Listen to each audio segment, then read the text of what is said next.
A ver, buenas tardes. Espero que se encuentren bien. Estoy aquí para dictarles su clase a distancia de, de química, ¿sí? Y, y bueno, nada, vamos a ir retomando un poco donde nos habíamos quedado hace un montón de semanas atrás, cuando empezó la cuarentena y que bueno, lamentablemente no pudimos continuar ese proceso que llevamos debido a las situaciones que ya sabemos, ¿sí? Nosotros nos habíamos, a finales del segundo laxo y comienzo del tercer laxo, hemos ido abordando un tema que es de interés tanto para la química como para cualquier área de la ciencia y la tecnología, ¿sí? Y es el tema de la energía. Este campo, esta área de la ciencia que se encarga de los estudios de energía, se conoce como la termodinámica.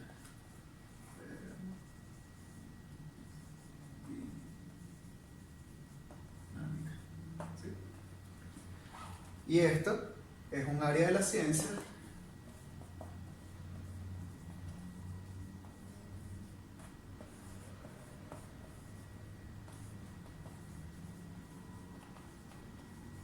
que se encarga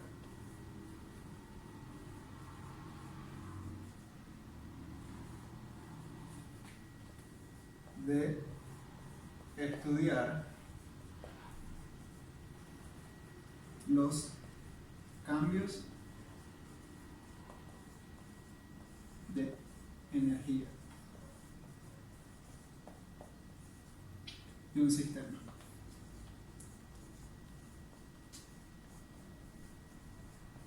¿Sí? Esa es una de las definiciones más generales que hay en termodinámica. ¿Sí? Es un área de la ciencia que se encarga de estudiar los cambios de energía en un sistema. Ahora, aquí hay algunas palabras que son importantes rescatar, y es esta que está aquí, cambios de energía, y la palabra sistema. Entonces, básicamente, con, quiero iniciar este contenido con con este concepto general de termodinámica y con estos conceptos que vamos a abordar ahorita, a continuación.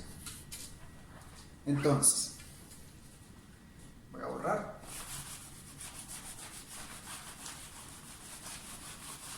Esta fue una pizarra que me improvisé aquí en mi casa, porque yo no tengo pizarra en mi casa. Normalmente no doy clases de aquí, pero bueno, nada. Me la improvisé con materiales de reciclaje. Bueno.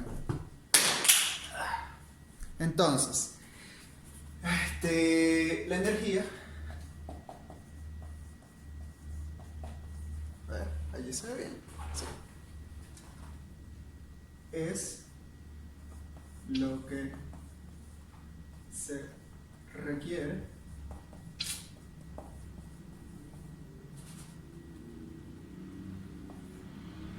para realizar un trabajo. En termodinámica, esa es la definición de energía. Es eso que se requiere para realizar un trabajo. Ahora, el trabajo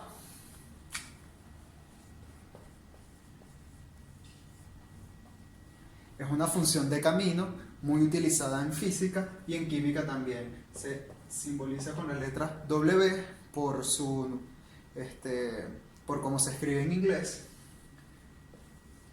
y tiene una fórmula bastante sencilla que no es más que la fuerza por el desplazamiento. ¿Sí? Aquí es una multiplicación.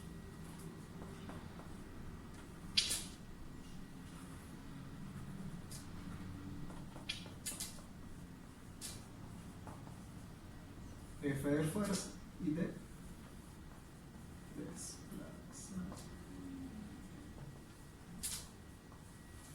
¿Sí? Entonces,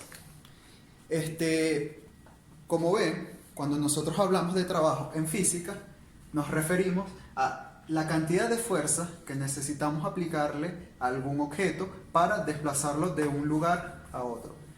Es decir, que digamos, cuando en física no hay desplazamiento, quiere decir que no se está realizando trabajo. El trabajo sería cero. Entonces, esto es en física.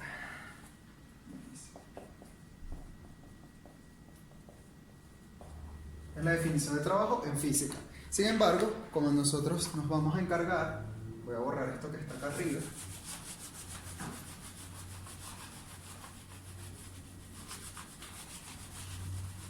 Nos vamos a encargar de estudiar sistemas químicos en química.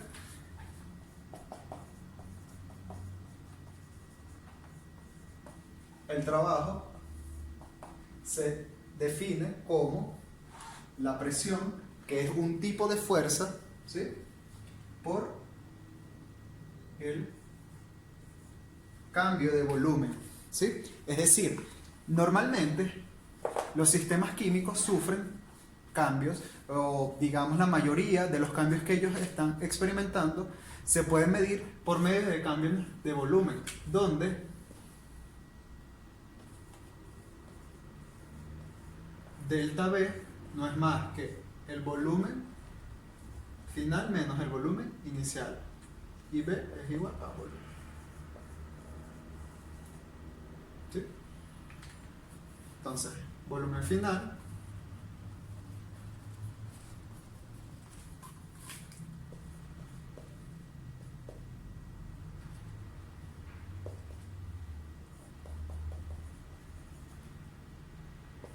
y V0 es el volumen inicial. Entonces, voy borrando acá abajo. Ya sabemos que el trabajo es una función de camino, ¿sí?, que digamos se puede escribir de esta forma. Es la forma general, esta es la forma general, y en química para nosotros nos va a interesar esta ecuación que está aquí, ¿sí? Entonces, voy borrando acá abajo.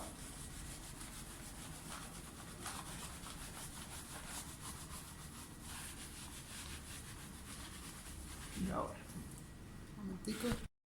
Ok, una vez entendidos los conceptos de termodinámica, de trabajo y de energía, podemos pasar a estudiar el siguiente concepto, que es el concepto de sistema. El sistema. Entonces, nuestro sistema es el objeto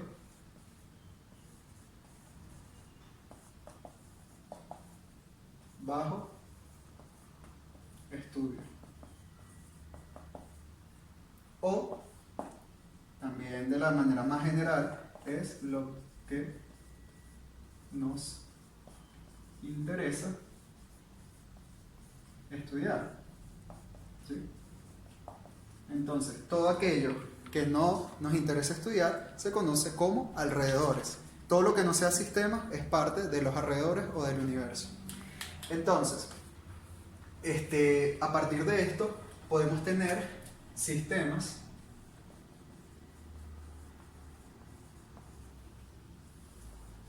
abiertos. ¿Allí se ve? Sí. Cerrados.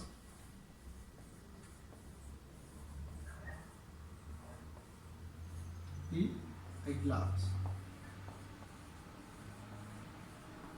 Rescatando un poco lo que había comentado aquí, imagínense que nosotros tenemos todo esto, lo llamamos universo. Entonces, esta parte que está aquí es nuestro sistema, y por ende todo lo que no sea nuestro sistema son los alrededores.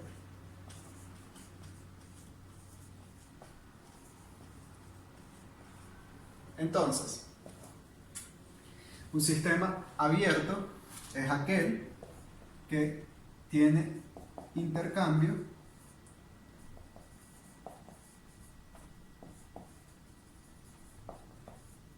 de masa y energía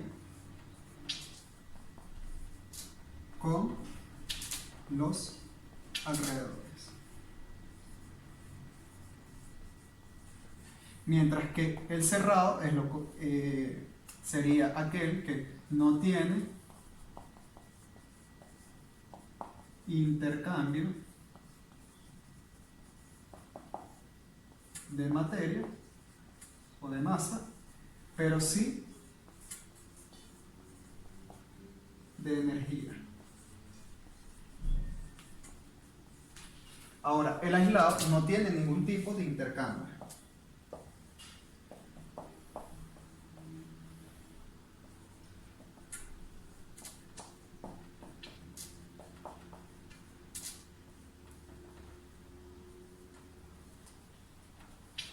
No tiene intercambio ni de materia ni de energía. ¿Sí? Entonces, continuando con lo dicho anteriormente, los sistemas abiertos pueden ser como un vaso con agua caliente, ¿sí? Donde el agua caliente sabemos que en algún momento se va a enfriar y se va a igualar a la temperatura ambiente, es decir, está habiendo un intercambio de energía en forma de calor, ¿cierto? Y si el agua está muy caliente, ella puede evaporarse, así sea alguna porción. Entonces, está habiendo una pérdida de masa o de materia. Cuando hablamos de un recipiente cerrado, es como estas botellas de agua cuando tienen su respectiva tapa, ¿sí? Allí, si el agua está caliente, ella en algún momento se va a enfriar hasta la temperatura ambiente, pero si ella tiene su tapita, el agua que está en forma de vapor se puede volver a condensar y regresar al sistema que estamos estudiando, ¿sí? Ahora, cuando hablamos de un sistema aislado, des en cuenta que ningún tipo de intercambio puede haber con los alrededores. Esto es, digamos, el fundamento que tienen los vasos térmicos. La idea de un vaso térmico es que, digamos, no se pierda masa, por eso es que tienen esas tapas selladas, y lo segundo es que ellos tienen, digamos, una pared de vacío que hace que no haya intercambio de energía, ¿sí? Entonces, continuando con lo que estamos estudiando, ese intercambio de energía que puede ocurrir entre el sistema y los alrededores se conoce como calor. Es decir, el calor es esa transferencia de energía entre un sistema y los alrededores. Vamos a ir borrando acá.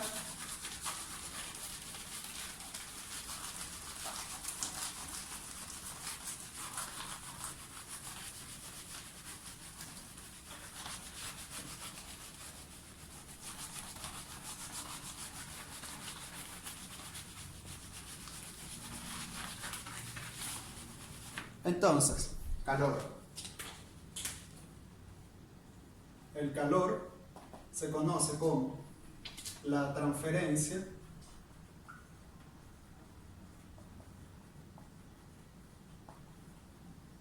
de energía que ocurre entre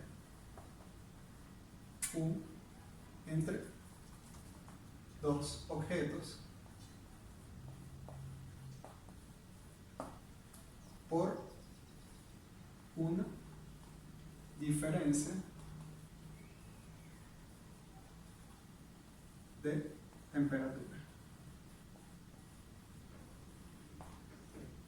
Entonces, el calor.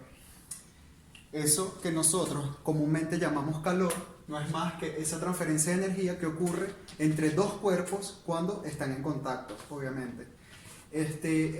Para que haya transferencia de energía tiene que haber una diferencia de temperatura. Es decir, dos objetos que tengan la misma temperatura no van a tener transferencia de energía. Es necesario un cuerpo más caliente y un cuerpo más frío para que haya transferencia de calor. Entonces, si tenemos un objeto que está en contacto con otro objeto, vamos a llamarlo 1 y vamos a llamarlo 2, donde este va a tener una temperatura 1. Esto se ve feo. A ver si...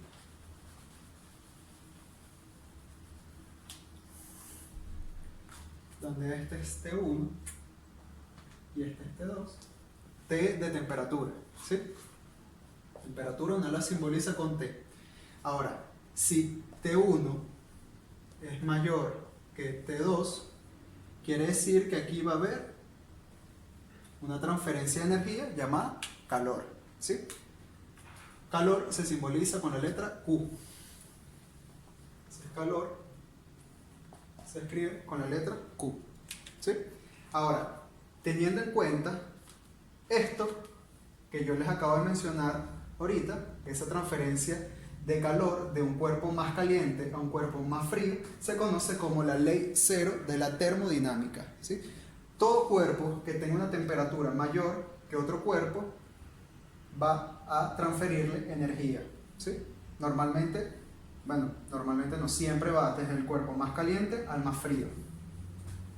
Y a partir de aquí, y con la función trabajo, podemos definir la primera ley de la termodinámica.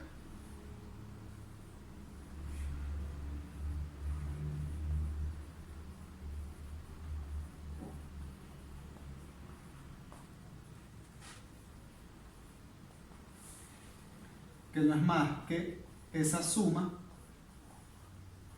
de el trabajo más el calor nos da el delta U. Delta U conocido como energía interna del sistema.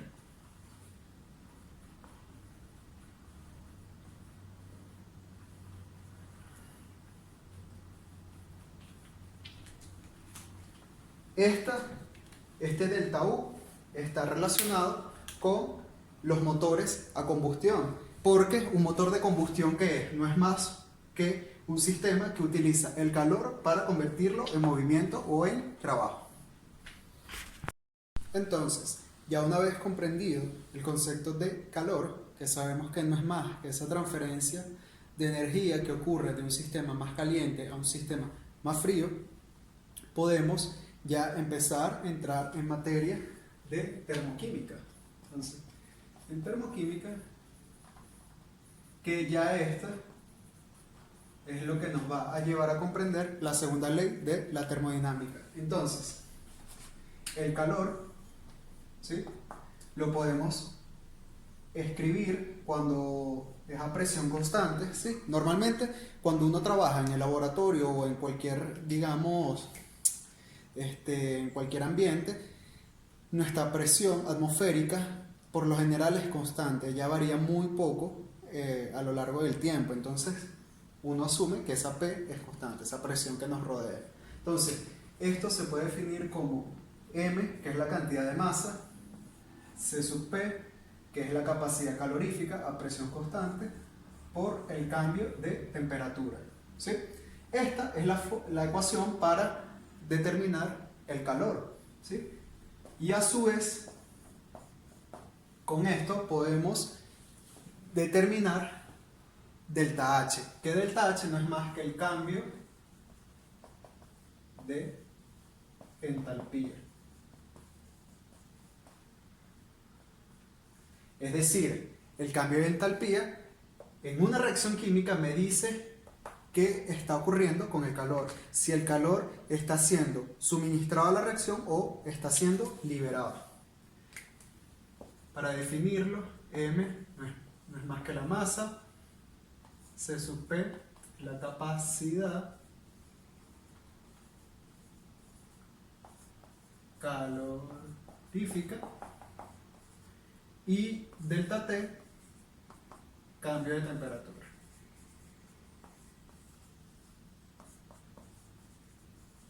Recordemos que este cambio de temperatura no es más que la temperatura final menos la temperatura inicial, ¿sí? Entonces, a partir de esto podemos definir lo siguiente. Si delta H es mayor a 0, estamos hablando de una reacción endotérmica,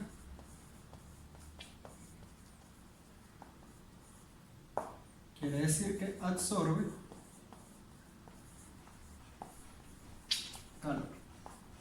Mientras que si delta H es menor a 0, estamos hablando de una reacción exotérmica, Esto quiere decir que libera calor. Esto que está aquí es importante tenerlo en mente, tenerlo presente cuando hacemos una reacción química, debido a que si la reacción es endotérmica va a ser necesario suministrarle energía, calentar el sistema para que se dé la reacción. Mientras que si la reacción es exotérmica se da espontáneamente, no hay ningún problema y digamos vamos a poder apreciar que el recipiente donde está contenida la sustancia se va a calentar. Esto fue lo que ocurrió en la reacción ácido-base que hicimos en el laboratorio. Ahora bien, además de la entalpía, que está relacionada con el calor de la reacción, tenemos otro concepto que es importante mencionar y es el delta S. Que se conoce como cambio de entropía. Esto que está aquí, el cambio de entropía, está relacionado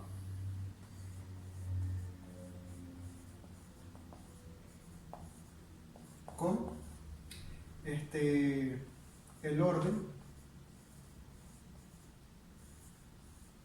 de las partículas.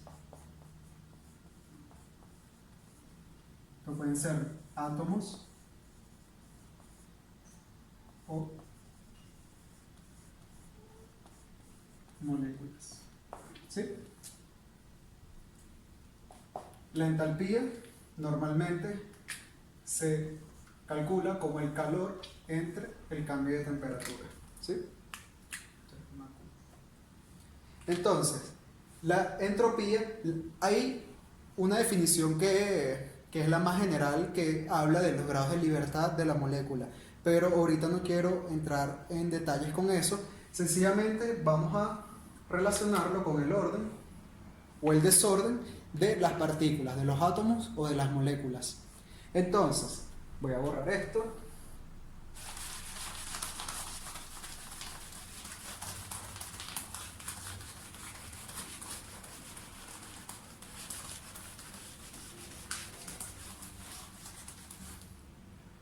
Imagínense que tenemos agua sólida, que esto es lo que nosotros llamamos hielo, ¿cierto?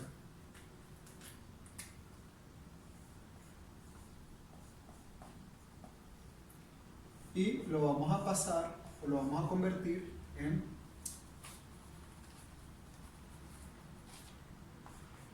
agua líquida, agua normalita.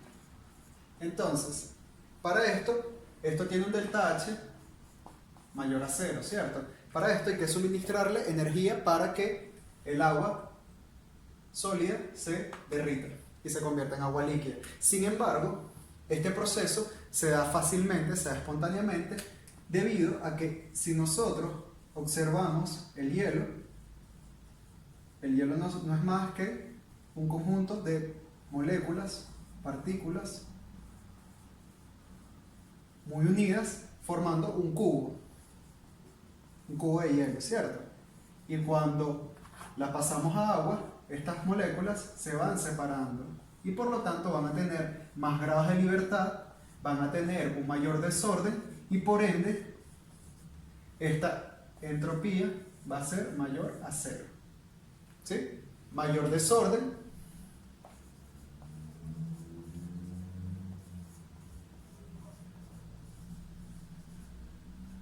y por lo tanto este proceso es espontáneo.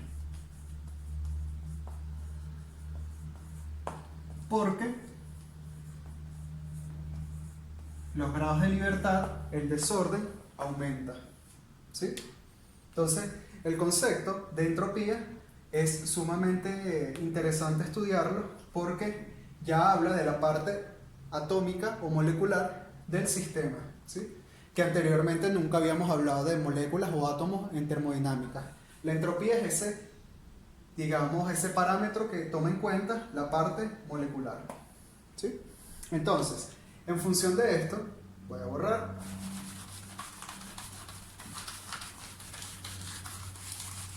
podemos definir la segunda ley de la termodinámica.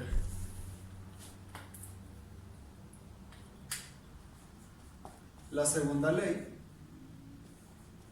de la termodinámica nos dice que delta G es igual a delta H menos T delta S. Delta G, perdón, es igual al cambio de energía libre.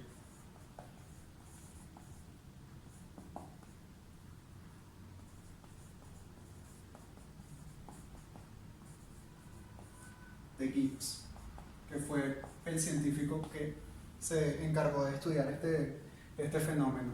Ya sabemos que delta H, cambio de entalpía, que está relacionado con el calor, ¿cierto?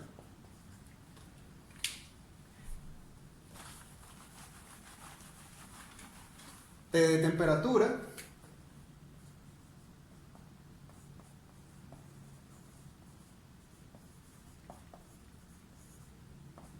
y delta S no es más que el cambio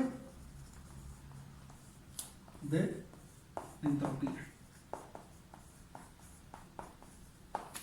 Entonces, este está relacionado con el calor, si se libera o se observa o se absorbe, y esto está relacionado con el desorden o el orden de nuestro sistema. Esto que está aquí es un criterio para hablar de la espontaneidad de la reacción. Entonces, vamos a hacer un paréntesis acá. Si delta G es menor a 0, estamos hablando de un proceso espontáneo.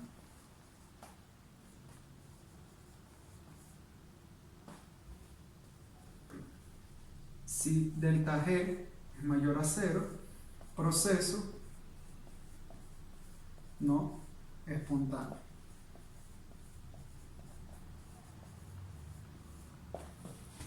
Y si delta G es igual a 0, el sistema está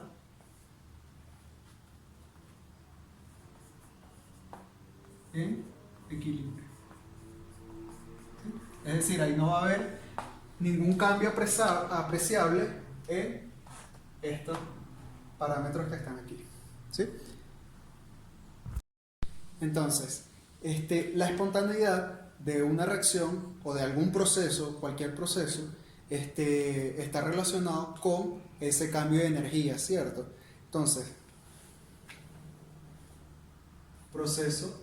si el proceso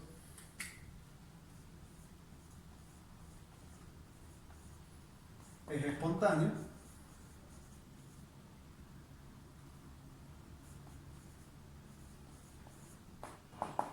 libera energía.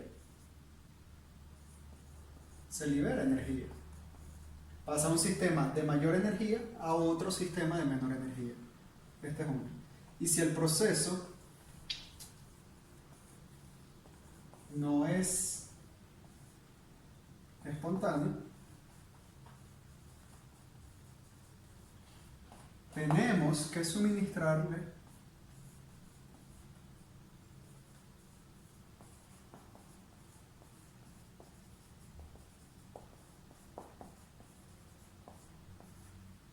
energía. ¿Sí? Entonces, volviendo al ejemplo del agua con hielo, si yo tengo agua sólida, agua líquida, agua líquida, y yo quisiera congelarla y hacerla hielo, un cubo de agua sólida,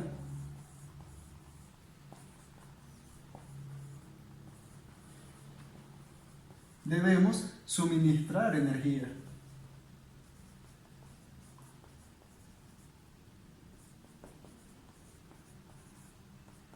¿Sí? Vean ahora lo que les comentaba hace rato. Este sistema tiene más grados de libertad, tiene mayor desorden. Este sistema está muy rígido, tiene que estar debidamente estructurado para llegar a tener hielo, agua sólida. Entonces, para eso hay que suministrar energía. Por lo tanto, este proceso es no espontáneo.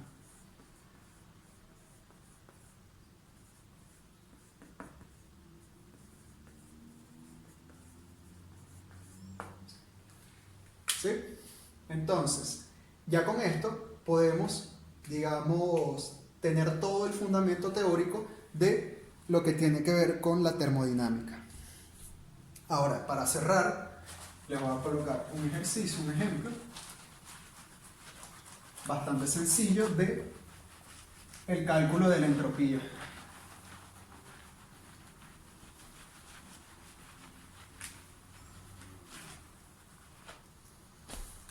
Y dice así.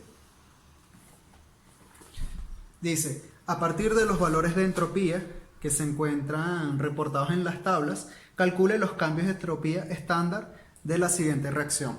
Entonces tenemos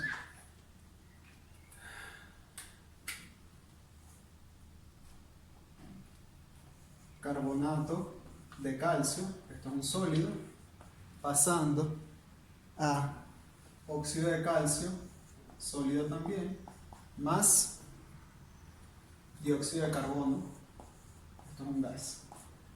Entonces, yo quiero saber el delta S de esta reacción. ¿Cómo se hace eso? Sencillo, el delta S de una reacción es igual al delta S de los productos menos el delta S de los reactivos. ¿Sí? Entonces, los productos los tenemos de este lado, los reactivos los tenemos de este lado. Entonces, el delta S de esta reacción sería el delta S del CO2 más el delta S del óxido de calcio menos el delta S del carbonato de calcio. Entonces, estos valores de delta S están reportados en las tablas y esos son datos que se le da, que lo da el ejercicio. El delta S del CO2 es 213,6. Y ahorita le voy a hablar de las unidades. El delta S del óxido de calcio es 39,8.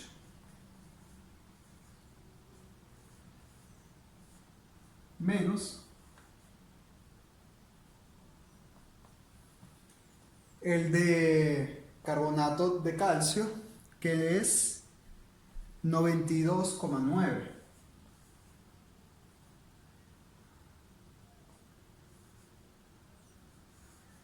Ahora, las unidades de entropía son Joule sobre Kelvin, mol. ¿Sí? Por lo general es Joule sobre Kelvin. A veces uno lo hace molar para, bueno, porque a veces está reportado así en los libros. Pero por lo general es Joule sobre Kelvin. Entonces, si uno saca esta cuenta, colocamos esos datos en la calculadora y nos da que el delta S de esta reacción es 160,5 Joule sobre Kelvin por mol. Entonces, vean qué sencillo. Si uno conoce los delta S de las sustancias implicadas en la reacción, puede determinar el delta S de la reacción. Dese cuenta de algo. Este delta S es positivo. Por lo tanto, este sistema, esta reacción, así como tal, es espontánea. Estamos pasando de un sistema de mayor energía a un sistema de menor energía. O visto de otra forma, estamos pasando de un sistema de mayor orden a un sistema de menor orden o más desordenado. Ya con esto termina la parte de termodinámica o por lo menos este principio, porque la termodinámica es una rama tan extensa que en unos pocos videos eso no se puede explicar, ¿sí? Pero por lo menos aquí tienen un fundamento teórico de los temas que se estudian en termodinámica. Así que bueno, muchas gracias por su atención y hasta luego.